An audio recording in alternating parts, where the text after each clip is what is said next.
Hey guys, Mr. Posky here. Hope you're having a good day so far. I actually recorded this whole lesson and it didn't save, so that's pretty awesome.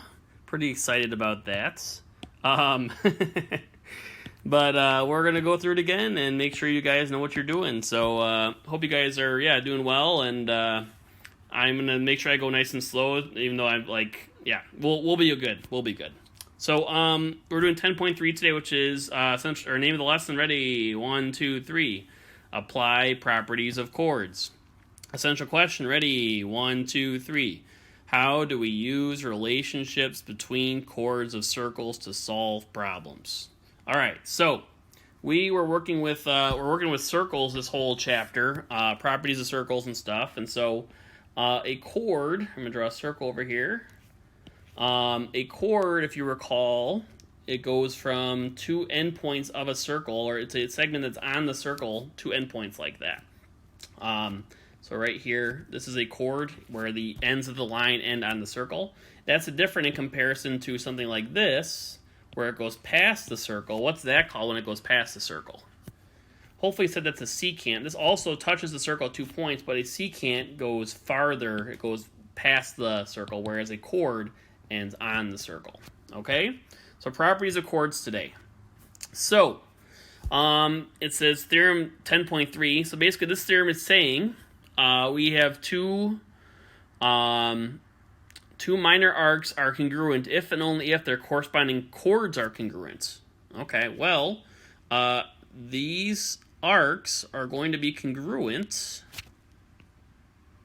if and only if means it goes both directions. If and only if these arcs are congruent, only if and only if these chords are congruent. Okay? So, so if AB is congruent to CD, if and only if, what do you guys think? AB is congruent to DC. Gotta scroll the back of my notes here. Okay? So, so if we have, so if these arcs, when it talks about these arcs intercepting the chords, intercepting means it meets at the end of the chords like this, okay? So these chords intercept these arcs because the arcs end at the edge of the chord there, okay? At the end point. Okay? So basically if this was 67 and this is also 67, these would both have to be the same. These would both be the same. And also the converse is also true. If these were both 4, then this would have to be, these would also have to be the same. Okay, so it goes both directions. And this kind of looks like an anime face here. So yeah, pretty cool. Pretty cool. I made that same, I erased it. I made that same joke in the last video, but you guys didn't see it, so I got to do it for you again. Okay? So, that's easy as that. So if you have two chords that are congruent, they intercept two arcs, those arcs are also going to be congruent, and vice versa. If you have two arcs are congruent, the chords that intercept them or touch them at the edge are also going to be congruent. All right? So, let's go into this. So we have these two circles.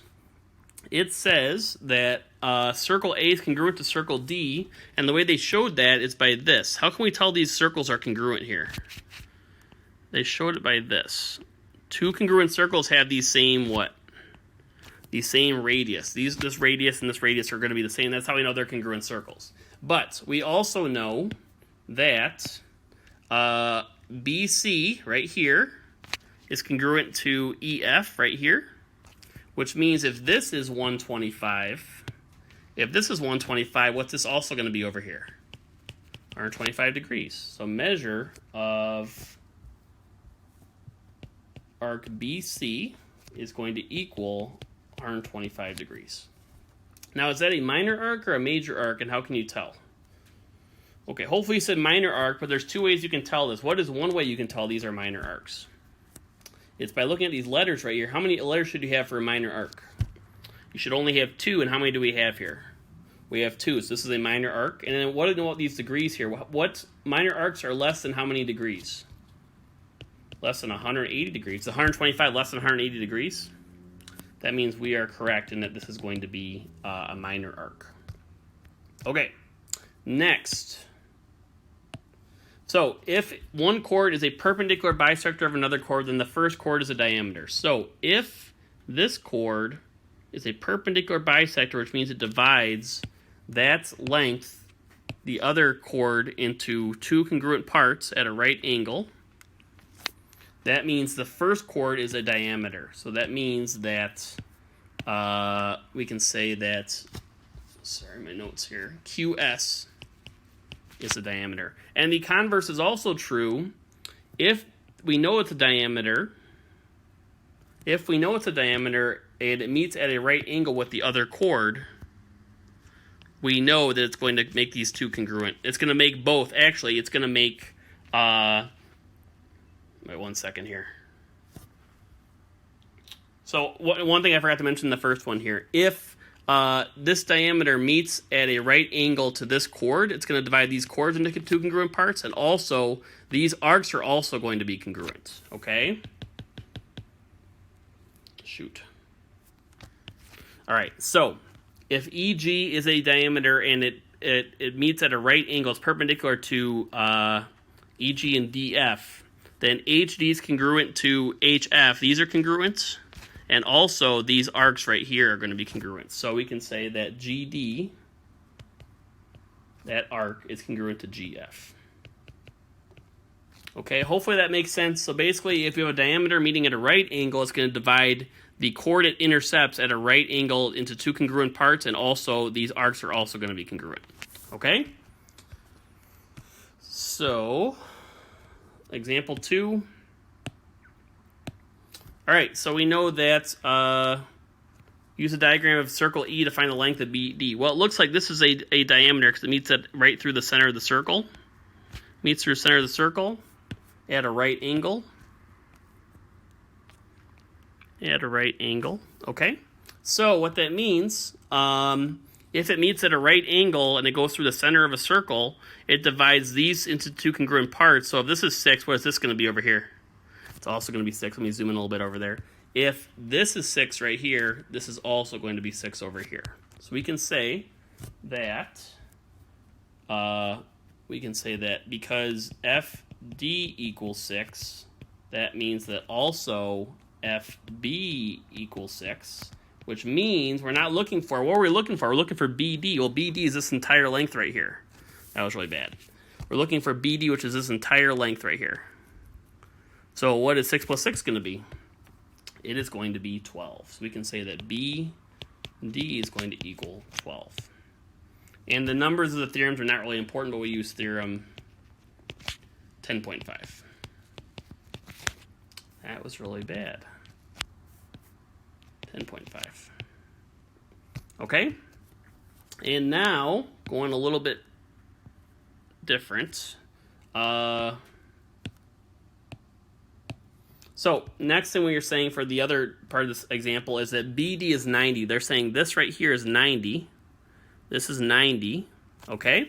Well, we know that this diameter is going to intersect that chord right in half. So it's going to divide this in half and also these arcs in half. So if half of 90 is going to be what? Yeah, measure of arc CD is going to equal 45 degrees. Because that diameter, if it meets at a right angle with that chord, it's going to divide the chord itself in half by a perpendicular bisector, and also the arcs on the outside like this. Okay? All right, next thing, theorem 10.6. All right, in the same circle, two chords are congruent if and only if they're equidistant from the center. Okay, so it says AB is congruent to CD if and only if it goes both directions. It's biconditional. If and only if we can say that what? That this is congruent to this. So if AB is congruent to CD, if and only if FE is congruent to GE. Okay? It goes both directions. So if we say, for example, that these chords are 12, then these are also going to be, these both have to be the same. These are going to be the same. And we can also go the other direction if we say that these distances to the chords are going to be 7, then these are also going to be the same. These are also going to be the same, okay? It goes both directions. So equidistant means that the chords are the same, and also chords are the same also means they're equidistant. Well, let's do an example and see how that makes more sense. All right, so in this circle, we know that AB equals CD, which equals 12. These are both 12. These chords are congruent. So we're saying if those chords are congruent in the same circle, that means they're going to be equidistant, which means these are going to be congruent to these. Well, what does congruent mean? What do we do with things that are congruent? We set them equal. So we're going to do 3x equals 7x minus 8. Okay, because those chords are congruent, that means they're also equidistant. Also, if these were equidistant, that also means the chords are congruent. Goes both directions, biconditional. If and only if, up here, okay? That means it goes both directions. All right, how do we solve for x now? Minus 7x. It's going to be negative 4x equals negative 8. Now what do we do? 5 by negative 4. X is going to equal 2. Are we done? Are we looking for x? We're actually looking for EF, which is 3x. So EF equals 3x, and x equals 2. So we're going to plug that in for x. So we're going to get 3 times 2, which equals 6. You can also plug it in for GF if you wanted to. So GF equals 7 times 2 minus 8, which equals 14 minus 8, which also equals 6. So you can see they are equidistant, and they both turn out to be the same answer. Okay, that was a little sloppy, but... All right, let's do 2 checkpoints, and we'll call it a day here. So, checkpoint 1. So, it says measure of arc TV equals 121 degrees. This is 121 degrees, and we also know in this diagram... What else do we know about this diagram here? Well, we know this is 6, and this is 6. So why don't you guys tell me what you think measure of arc RS is going to be. If this is 6, and this is also 6, and this is 121, what do you think the other arc is going to be? Go ahead and pause it real quick. Not trying to trick you, hopefully figure it out. The measure of RS is going to be equal to what? It's going to be 121. Right? If these arcs, if this chords are the same and they intercept the same... The arcs that they intercept here, these arcs and these arcs, are both going to be the same. They're both going to be 121. Okay, let's do a little bit harder one here now. All right, so find the measures of arc CB, BE, and CE. Well, we can see that BD right here is a diameter because it meets through the center of the circle. It's a chord that goes through the center of the circle. And we also know that it divides this chord directly in half by a perpendicular bisector. So what that means is that 4x is what related to 80 minus x?